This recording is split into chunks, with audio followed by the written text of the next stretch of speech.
Want to delete or unsend a message on Instagram, but not sure how? I'm Jessica, and in this video, I'll show you how to delete and unsend Instagram messages. Now let's get started. To unsend or delete a message on Instagram, open the Instagram app and tap the message icon in the top right corner. Select the conversation with the message you want to unsend. Hold down the message bubble you want to remove. Then select either delete or unsend. If you choose delete, the message will only be removed for you. If you pick unsend, it will be deleted for everyone and the recipient will no longer be able to open it.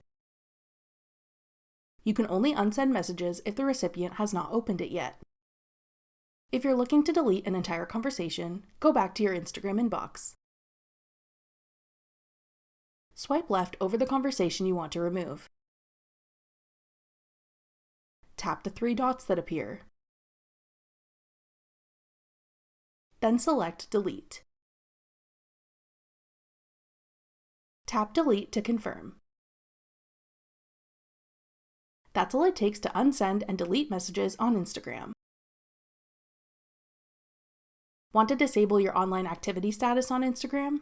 Check out this tutorial next. Click the video on your screen now to watch. Thanks for watching. If you found this video helpful, we'd love it if you'd hit the thumbs up button below and subscribe to our channel.